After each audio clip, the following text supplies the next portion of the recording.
Hello everybody, welcome again to my YouTube channel. Sarah here with you. Today is gonna be about manga frames, or let's make it manga planning. So if you're asking me just about this is just something that I did out of the blues, and I was like doing, a book. I'm imagining how it would look like if I made my 200 or 220 pages manga, how it would look like. So yeah, but as you can see, there's really nothing inside this thing. It's completely empty. Every time I finish a page, I print it out and put it in this really nice, awesome, cool book. Anyways, let's start by talking about the first steps of planning a manga. So I do episodes, or like small proportions at a time. So first of all, I have like a certain idea in my mind about my manga. Now, since I'm writing and drawing, I don't have any problems with the whole idea of imagining the events.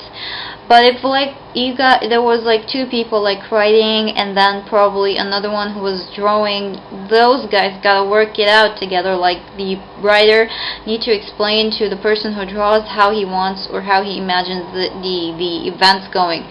So the person who would draw would have a clear image of what he's supposed to do. Otherwise, you're gonna give something to a guy and he have no idea, and he will still just come up with something completely different.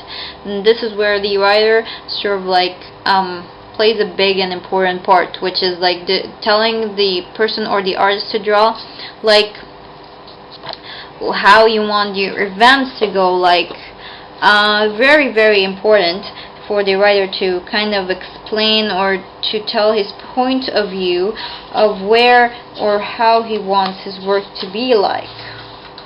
It's very, very important. Artists also are very important people, and probably artists do have more of a different or more difficult actually time, because art just takes so long. Take it from a person who writes and draws at the same time. For example, an episode like episode 4 for me took 30 minutes to finish, because I already imagined the whole story and I just wrote it down, took the parts I didn't need and stuff like that. And then when it comes to drawing, it could take, for me, sometimes a page could take like 2 days just finishing the whole idea. It's like front and back. So here it is, like front and back, as you can see. This is wonderful if you're like doing front and back stuff. So first thing you gotta do, you guys, is write down your story, whether you like it to do like small proportions or whether you like it to do like in big proportions. Is really up to you. I like doing it like a bit by bit, so every time, I could have like a certain idea yesterday, but then I would like to add some more events. So if I wrote the whole story and then I want to add like an extra event, it will mess up the whole story. So I like to take it like step by step, which is a kind of a cool process. You don't get kind of bored when you're doing like a step-by-step process. You're always like thinking of new stuff, which makes the whole ordeal so fun. Of course, every time like I do a picture, is like I put like a line like this, so I know this is done so far, or this stuff is done. And sometimes when I'm drawing, I even could take some parts which I don't need. So let's go to manga planning or framing. This really, as I said, if you were a person who like already have like a certain vision in your mind and you're already the writer, you won't have any problems in making a manga. For manga framing, there isn't really a certain type of pattern you can follow. As you can see here, there is like a box here, and then like the conversation is going over here, and then it's just jumping over here. The figures, they're not like disconnected in some way, they're completely linked. When I mean disconnected, there's no like line separating the figures from each other. And then you have like another one, which is like boxes. They're not like in certain sizes, but as you can see here, this is not exactly a square or rectangular type of box, but it really depends. Sometimes an image, or there are some certain situations that will take up the whole image of the drawing. You know what I mean? And this is like the classic type of pattern, which is like boxes, closed boxes. I don't know. I don't really follow like a certain pattern in my drawing. Like for say here, as you can see how this is going. It's like going not in a certain shape like this, and you probably won't see that a lot because I just like I cut my pictures down into bits and parts, which kind of makes the whole page look or page shape disappear. Here's another one. This probably did not appear in my videos before, this whole image. As you can see here, there is like 3 pictures up here. Okay, here there are the 3 pictures up here. Here is like the whole main event, and there is like it's continuing down here, and there is like Leon. Okay, you can see him like he's appearing from down here.